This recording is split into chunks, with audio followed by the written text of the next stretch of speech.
This program is brought to you by the City of Fountains Coaches Association.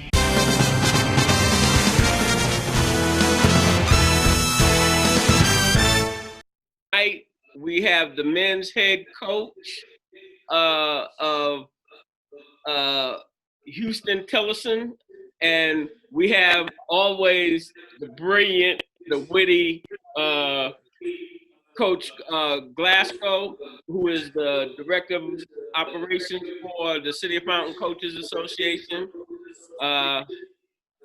Here we go, Coach. Tell our audience a little bit about yourself.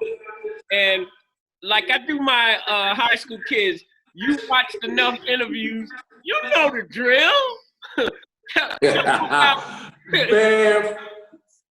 Man, Mr. Nelson, thank you for having me on this wonderful platform. I appreciate it. I know Coach Glasgow wears a lot of hats, like you've always said. He's the AD, the coach, and everything else. But I am from Central Texas. I am deep in the heart of Texas. I grew up there. I'm from here. If anybody doesn't know, Huston Tillotson is not in Houston. It is in Austin, Texas, and we are the oldest university here in Austin, Texas. But a little bit about me. My father, of course, is military. I grew up around a military base, the biggest military base in Fort Hood, which is Fort Hood, Texas. We all, of course, you know Texas is. States, you know about Fort Hood.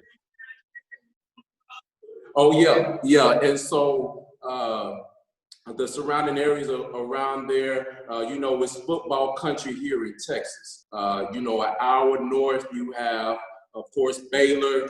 An hour south, you have the University of Texas. And if you go 2 hours further up north, you have the Dallas Cowboys. And 2 hours south, you have Houston, Texas. So football country. My brothers played football, but I happened to grow to 6 foot in the 8th grade, and I decided to go my own way and become a basketball player. And the man that taught me Coach, let me interrupt you for a minute. Because you're using that green screen, every time you raise your hands like this, the camera can't catch it, and it's distorting what you're doing. If you're just sitting there like that, okay, you're good. Great. I'll try not to use my hands. I know, but we expressive people. I use mine. You be like, put some handcuffs on that man. Man, let me try to be an athlete here and be a little bit disciplined here. But I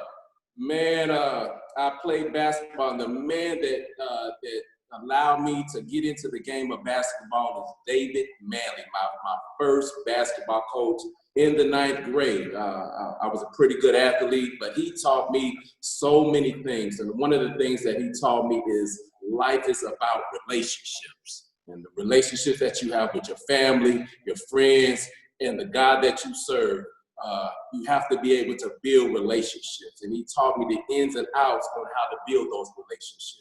And moving on further, of course, like many of the other coaches, I played college ball. I went to junior college. It wasn't ideal with the college that I chose because my dad wanted me to go to the University of Houston. My mother wanted me to run track for Texas A&M, but I wound up choosing basketball at Cisco Junior College. And of course, from there, I went up towards the Midwest. I played in Nebraska, and that was culture shock like I don't know what, man. And so I wasn't used to snow, and so my mother told me to come on back home, and I came on back home and graduated from Southwest Texas University down here, Central Texas, down here in San Marcos. But the same man that taught me the game of basketball gave me my first job at Killeen Ellison High School. And so, again, valuing those relationships, I came to one game to watch a game, and he offered me a job on the spot. And so before I even graduated college, I had a job. And so I always will be indebted to him. He taught me so many things, not only about basketball, but about life itself. And so very successful in the high school realm, wound up leading me over to St. Thomas, and wind up at 35 years old, wind up meeting one of my closest friends in the world. He's 80 years old, and that's our former athletic director, Charles H. Duber. He was our athletic director. He's the one that hired me. He's been at Huston Tillotson University since 1958. And so again, building those relationships, he always taught me you can have all the plays in the playbook that you want, but it's not really about the X's and O's. It's about the Mo's and Jo's. He said, children don't care how much you know until they know how much you care. And so very valuable to me. He's retired now. I talk to him every day. But Charles Duber is not just, he calls me his Austin son, but I'm just more than his son. He's one of my closest friends. That's great, Coach. Hey, first and foremost, man, my name's Coach Glasgow. I appreciate you, man, for stepping on here and telling us about yourself. And we'll have a lot of young student athletes that will be looking out on these interviews. So we like to hear about your story. And of course, we got to dig into your program, and maybe we can connect some kids. I coach high school basketball here in the KC area. So hopefully we can build that relationship, and some kids, maybe funnel some kids your way to your program at some point, based on the needs that you have and what we have available. So, like you said, building that relationship is really what these calls are all about, because we feel a need to reconnect our student athletes with HBCUs. And coaches like yourself that they can build those relationships with and continue on, in the legacy that you are continuing in, myself, Mr. Nelson here, and everyone else in our community. So give us a rundown about the program, man, how long you've been there, successes, failures over the last few years, how you guys are handling right now with COVID, and maybe some needs you might have over the next couple of years. Well, man, I've been here at Huston Tillotson University for 7 years. I took over the program when it only won 3 games. Currently, right now, for the last 2 years, we've been pretty good, going from 3 wins to now double-digit wins. We're celebrating some individual successes, but I've had 7 all-conference players and 3 All-Americans. And so those guys are going on. I have 1 All-American coming back, and I have 4 all-conference players coming back currently right now. But we are an up-tempo team. For the last few years, we've been top 10 in the nation in scoring. I think this is one of our down years where we haven't been top 10 in the nation in scoring, but we've been either like 2 or 3 in scoring. We've had guys average up to 30 points a game. And so we like to get up and down. We run a lot of things, so our guys have a high IQ because we run a lot of different sets. They look at me during practice and say, "Coach, you're putting on another set?" I said, "I got one more for you, bro. Just one more." And so our guys have a very high IQ, but guys like to play up and down. And hey, Coach, I want to interrupt you. Different coaches have talked about IQ sparingly, having that IQ.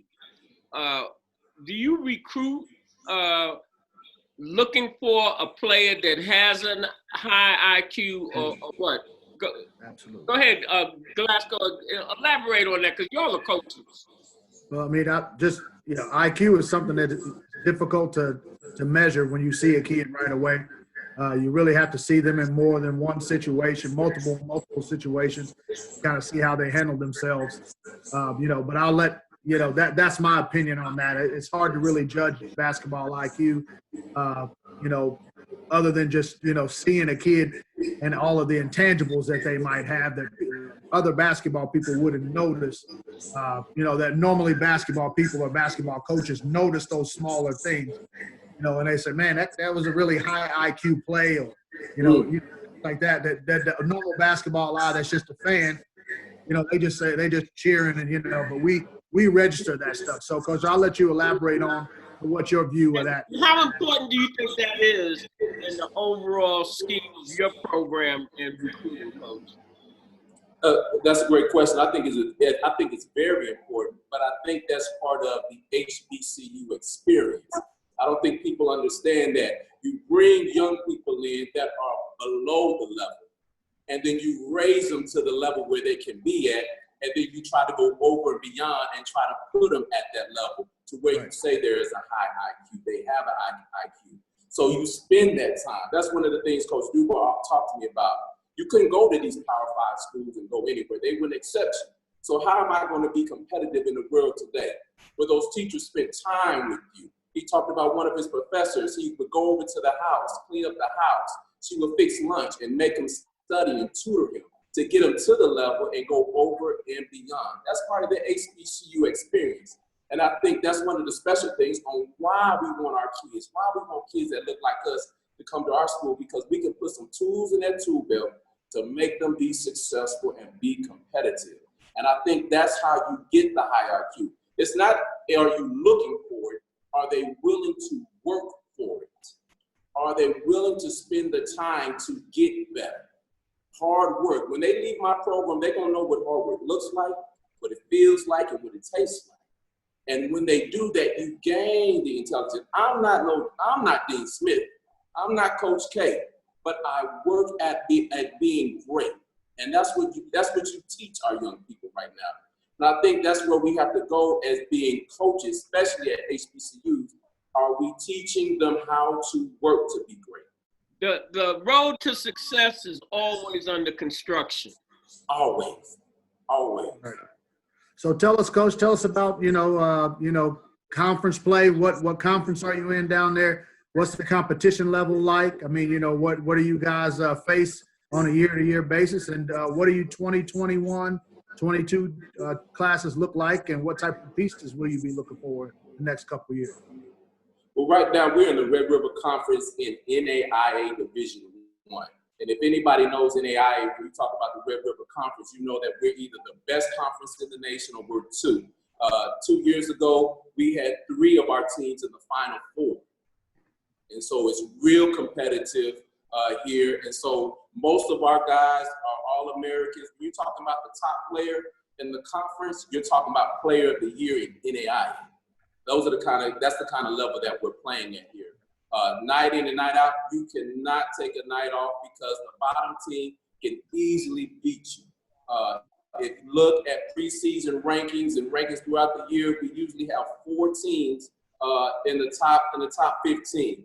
If you look going to the national tournament, we have 4 or 5 teams going to the national tournament. That is very, very rare in NAIA. So night in and night out, you're battling. It's a dog fight. And so you have to really be on it, not as just a coach, but at the players as well. And currently right now, we have 8 guys returning. And so again, like I said, out of eight of those guys, 4 are all conference players. But we do lose our bigs. And so right now we're guard heavy, and I'm looking for some bigs. Yeah. I'm looking for some bigs, some dogs. And guess where he came from? Detroit. My last 2 guys came from Detroit. I don't know what y'all got. Y'all say y'all not drinking no water up there, but man, he's coming from Detroit, man, and he was a beast. He averaged a double-double, and my other guy, Montel Williams, he averaged another double-double. And so I'm looking for some guys that are bigs, not scared to go inside and play, and they were undersized, 6'7", 6'6", going inside and playing amongst some guys that were first team, all-conference, all-American guys. Hey, Coach, you talked about championships and what have you. I take it for granted you've been to Kansas City where NAIA holds their tournaments and so forth. No place like it. Do you see how many games you got to play just to get there? Ooh, what is it, 5 games in 7 days? Yeah. Talking to Coach Ryan. Yeah. I mean, hey, and listen, it's a great city. Kansas City is a great city here. I mean, it's a tremendous basketball. They have a lot of basketball knowledge here. You know what I mean? And they'll come out and support regardless the level of it. If it's basketball in this city, people will be there to watch it, even if they don't have a dog in the fight. So, I mean, it's a great environment. I usually take my kids and my sons, and we go every year and watch games. And my players, we all go down and we'll check the games out because, the majority, what I try to relay to our kids is the majority of the level of, basketball is played at that level. It's the small percentage that we see on television is a very small percentage compared to what is really going on the college basketball scene. It's normally played at the NAIA D2, D3 level, It's not Division I. So you know what I mean? Be aware of that. Do the research at how high of a level it actually still is to even go play in the NAIA. You have to be a dog and you have to be competitive, especially in this world where the transfer portal and people get so full.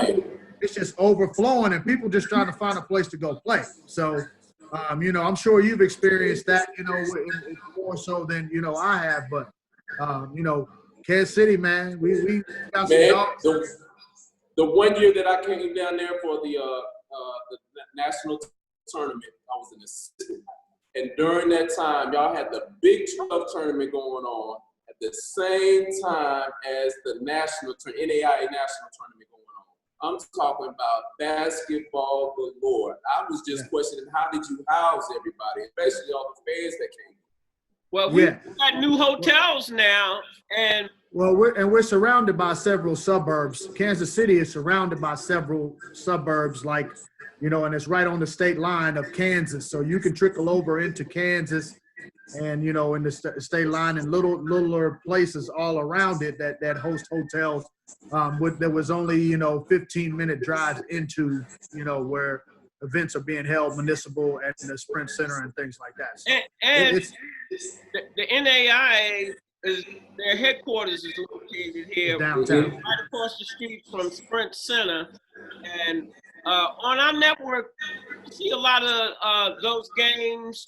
We've been doing NAIA games and interviews for the last 10 years. And all you have to do is plug it into the search bar.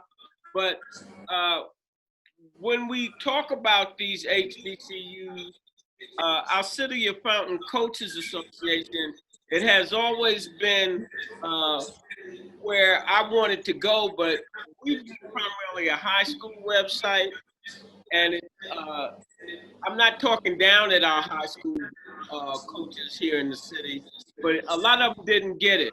They didn't even understand why they needed their own coaches association versus the established coaches. You know, as I would say to them, you can be picking your own All-Americans or your own Coach of the Year, your own that challenges who they pick.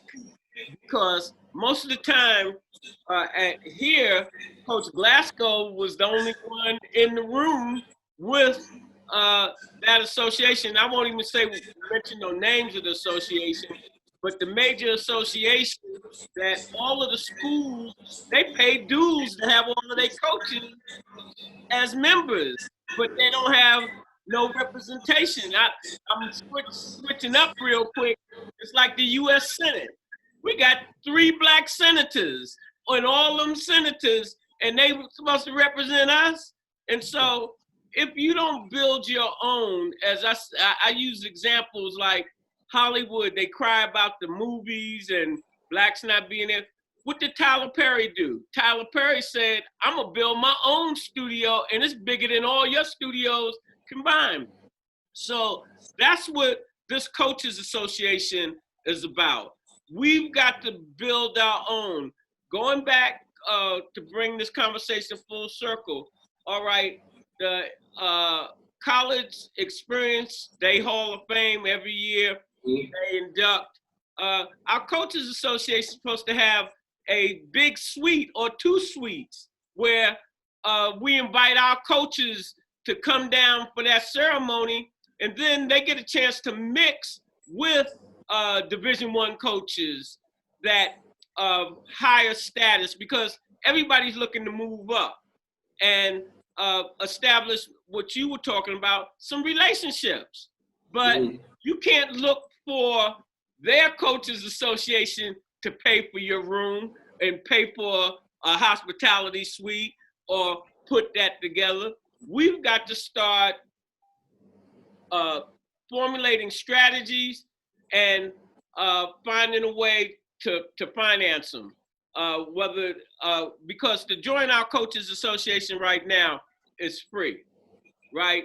But I make no bones about it. I'm looking, once the coaches see what we're doing and what have you, hey, we know all of the athletic budgets are strained, but hey, how about us coming up, and Glasgow probably might talk about that tomorrow.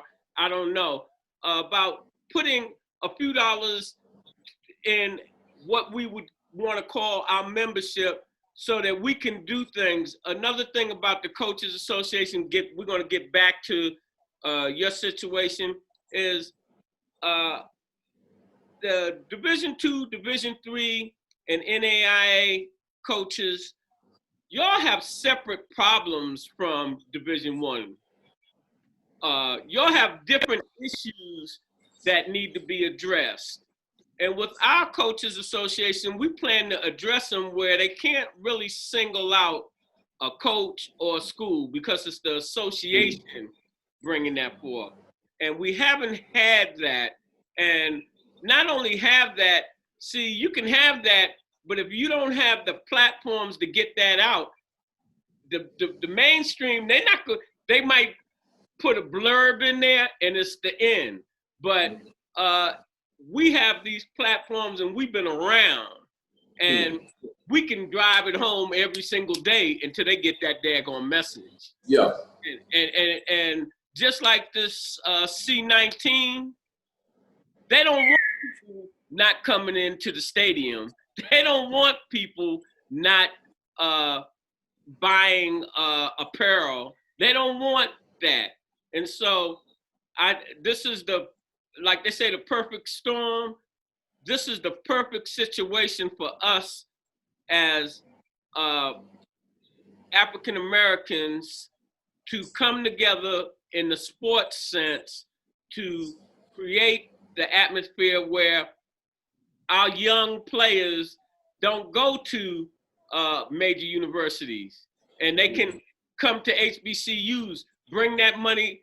I think Coach Ryan and the coach from the District of Columbia, they were saying, and I don't know about the money, they were saying a player like James' son could bring $200 million to your university. Easily. Easily? No question. Coach said easily. No, that's at the low end. That's at the low end. What would that do for your university, Coach? What would that do for our university? It would create jobs. You know, we don't have all of our assistant coaches here on our campus are volunteer coaches. Yeah, and so you have to really love basketball to be here. Right. Right. All right. So that would create jobs. That would create many jobs. That will also, you know, it's $24,000 to go to Huston Tillotson University. I mean, how much could that to where we could get more scholarships for athletics? Facilities. You know, we just now, our president has worked relentlessly to upgrade our facilities. She's doing an outstanding job. Dr. Colette Pierce-Burnett doing an outstanding job. We got new scoreboards, new floor, new weight room, but she had to work relentlessly to get there. And so again, I talked to you earlier about the work.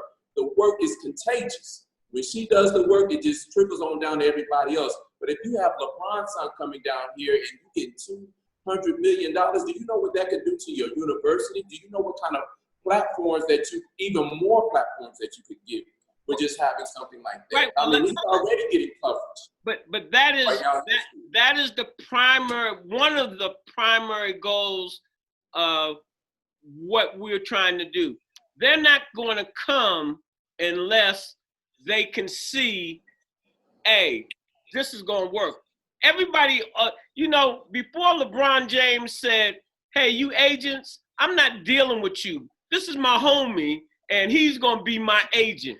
Yep. And you're not in control. If I don't play, your whole system loses financially. Yeah. Right? And then you've seen more and more players take that approach.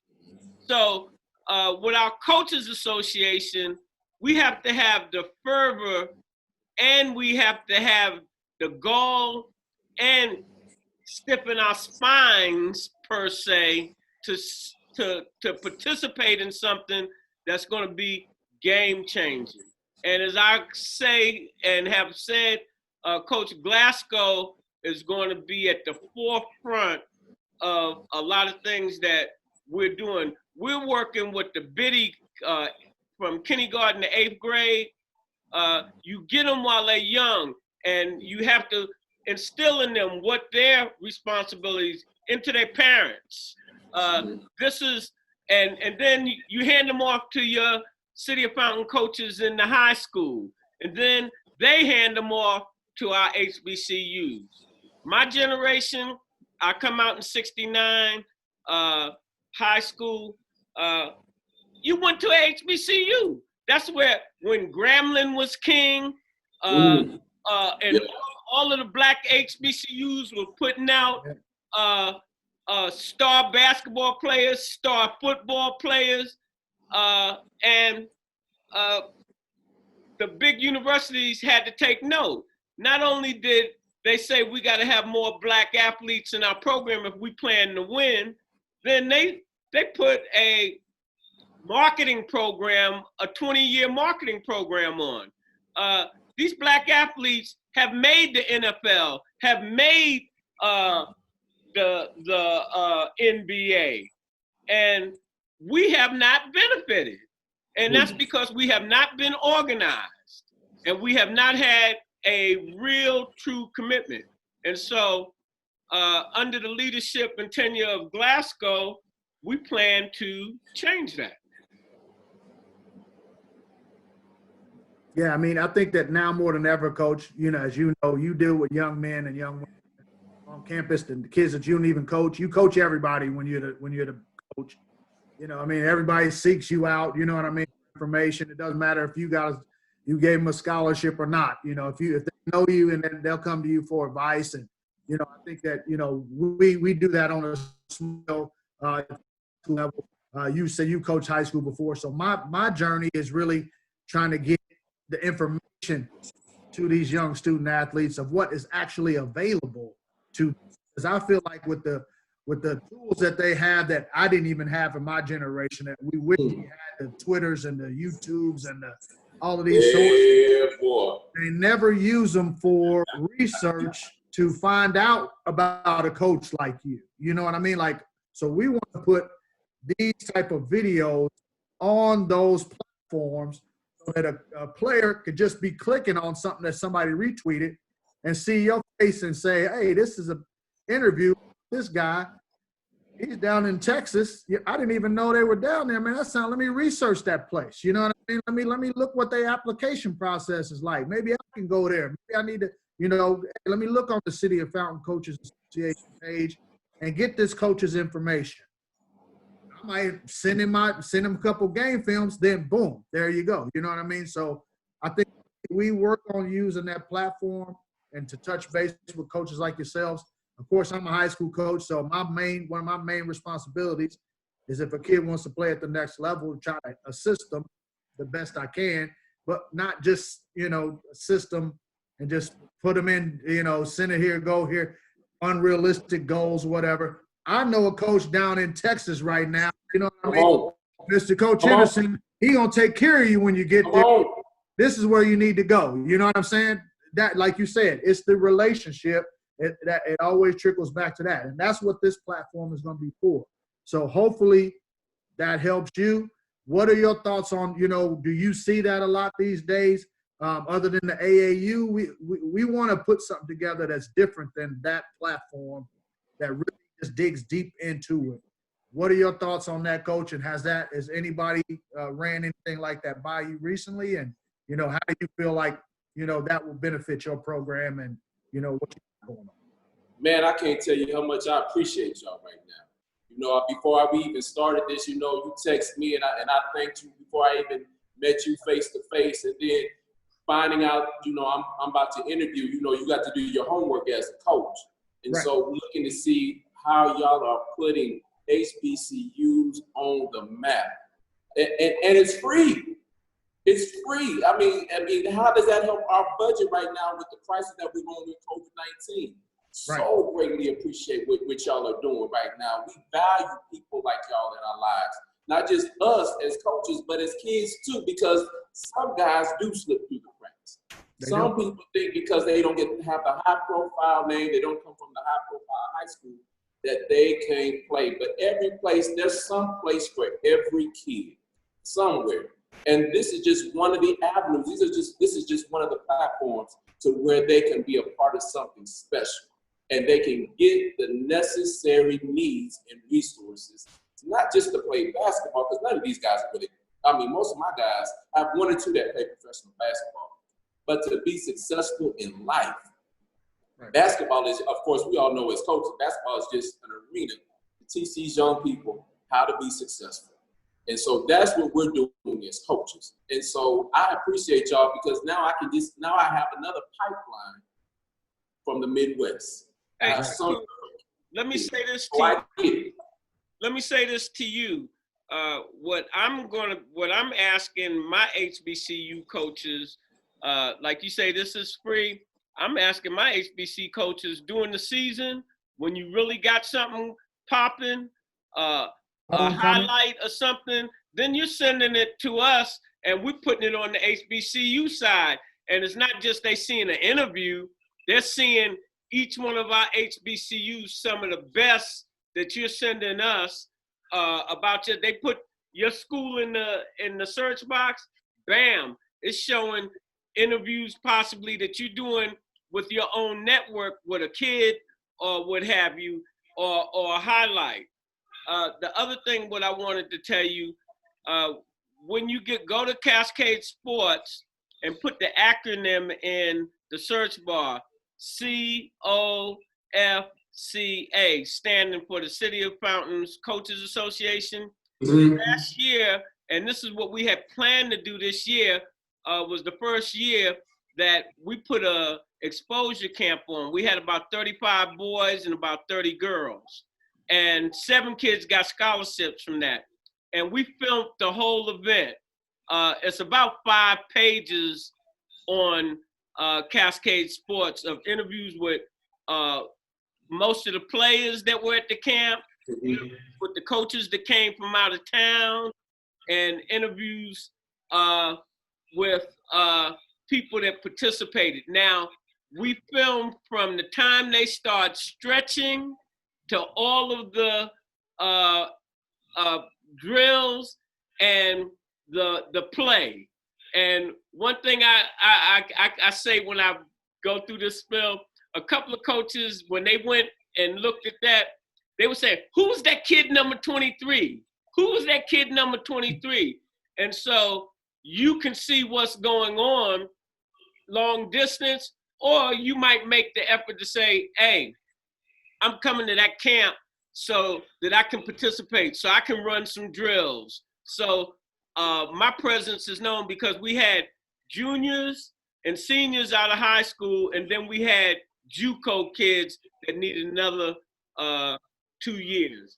And all the coaches that came, they was like, it's about time somebody's doing, and it was all free. It was on our dime. Can't beat it. Can't beat it. You know, and I had different, the money grubbers. Well, man, you could have charged the kids $50 entrance fee or this or that. But my thing is, our schools and these corporations should be the one to fit that bill. I agree. You know, and it's not a big bill. That's the whole thing. Just like I said with the Coaches Association, a few dollars to pay membership, and we doing a bunch of interviews and a bunch of media stuff for your school is nothing. And it takes us much further down the road.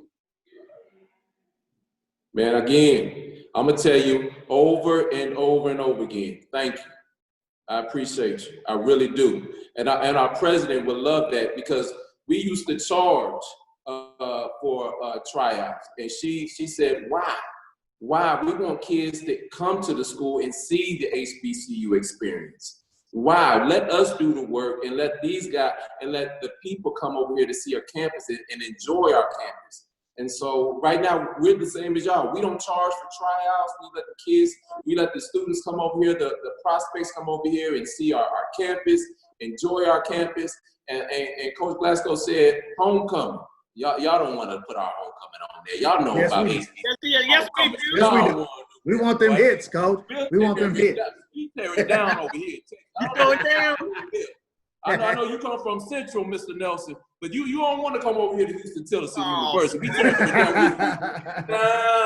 down, boy, right there. Oh, man, we all outside. We got to get a jumbotron and everything, and we have people come out there, before the game, and they barbecue and everything. I mean, it's a huge weekly event. I know you're a Texas guy. You're a Texas guy, Coach. But KC and Texas, boy, they in constant competition on that barbecue, man. What you think?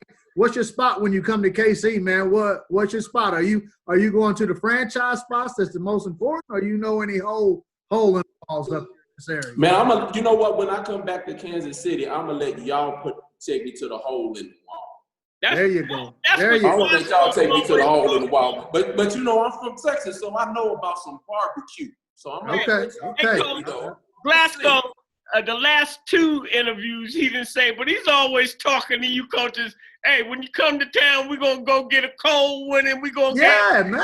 You got to. I'm holding you accountable on this, man. Come on home, baby. Record. Y'all better take me to some barbecue, because if you don't take me to some barbecue, I'm gonna talk about your bed. I got you covered, Coach. I got you covered. No worry. I ain't even gonna tell you which one we going to. We just gonna pull up. That's all we gonna do. We just gonna pull up. Tell me something. Coach, man, I appreciate you being on, man. Thank you for your time. In closing, man, if there's anything you want to put out to the atmosphere, man, to the student athletes, man, out there that may be looking for a home in the next several years, or just a regular student, traditional student, anything you want to say to them, man, or future recruits, or any advice you got for them, man, on the closing remarks, please put it out there, man, and we'll definitely know what's happening tomorrow, Coach. Yeah, I'll talk to you a little bit after, after we wrap up, and kind of let you know what's going on for tomorrow. But I'll let you send out your shout outs or your closing statements, man, and we'll wrap up after that. Man, first of all, I want to give all my shout outs. You know how I'm going to do. I'd like to give my shout out to our best athletic director that we have, Dr. Monique Carroll. She has come in here and hit the ground running. Really grateful and appreciative of it. And of course, our coaching staff that we have here at Huston Tillotson University, and all the faculty and staff. But of course, none of this would be possible if we didn't have a leader that epitomizes greatness and very, very has a lot of humility about herself. And that's our president, Dr. Colette Pierce-Burnett. Grateful for her and appreciative for her. Just to all the recruits, make sure that you find a place where it's home. It's home. When I go into these parents' home, I know that I'm getting their best. And here at Huston Tillotson University, we're going to take care of your kid. This is more than just going to school and playing basketball. But here you experience life experiences that you never forget, that you always live by. And so I'm just telling you, there's nothing like an HBCU experience. My mother went to an HBCU at Paul Quinn down there in Waco, Texas. My father is from North Carolina. He attended North Carolina A&T. And at 35 years old, I experienced my HBCU experience, and there's nothing like it. As we always say in closing, when you invest in your community, you're really just investing in yourself. Good night.